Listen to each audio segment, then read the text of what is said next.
Hello everyone, this is Pulse Glazer of Snap Judgments, and today we are going to talk about Marvel Snap's newest card, the Fallen One.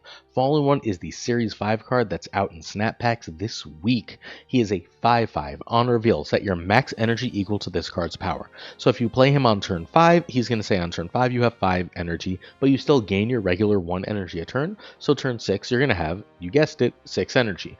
Why would you do that, you might ask? That's the normal amount of energy. Well, he's extremely easy to buff in order to gain extra energy, and when he does so, he works sort of like a Sarah, where Sarah not easily countered by cards like Mobius. How this fundamentally works is if you play him, and I found 3 really great synergies, we'll show you the decks.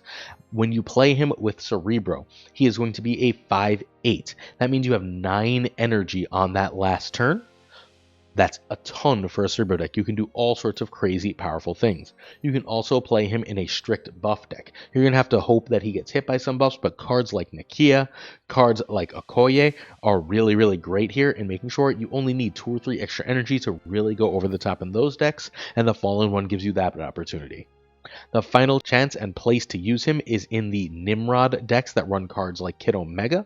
Those decks have access to Symbiote Spider-Man. Those decks have access to Shuri, and that's some of the biggest energy you can get. Symbiote Spider-Man plus 7 is going to make him a 12 power card. Fallen One is now 12 power. That's 13 energy on turn 6. You can use cards like Magic for extra turns.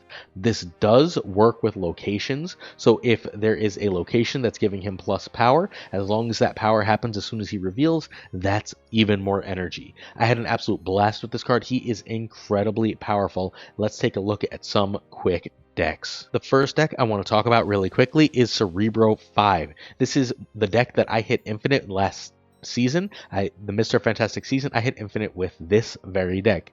The Fallen One adds a serious piece of consistency to this list. Fundamentally, what I want to do is I want to use Cerebro into Fallen One here. It doesn't matter what happens in between and what else. I now have enough energy that I can go over the top of most other decks. It's massively powerful. Fallen One really only works with Cerebro here. Our other decks are going to have more than one synergy for the card, but that Cerebro synergy is just straight up strictly enough power to really be going on with. We also have a buff deck, and I'm going to tell you this is the one that I think felt the best. I didn't think he was going to be that good in buff, but what he ultimately is just always like 2 or 3 extra energy, and you don't need 5 extra energy in buff. 2 or 3 is enough to drop that Brood, drop that Sebastian Shaw, make that Fastos really sing, make that Surge or Mr. Fantastic hit happen.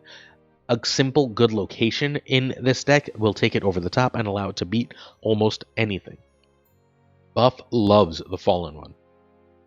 Of course, if we want big energy is the name of the game in this deck.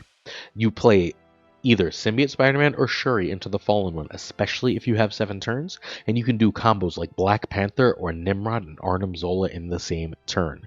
You can even, if you have 7 turns, do buff, play the card, destroy it, and then still bring it back with Elixir.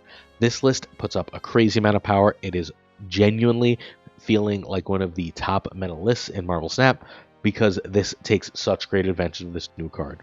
I am personally ridiculously excited for the Fallen One, and I hope you check out this new card. I'm going to be having a blast with it on stream at Pulse Glazer and on Snap Judgments Pod on my YouTube.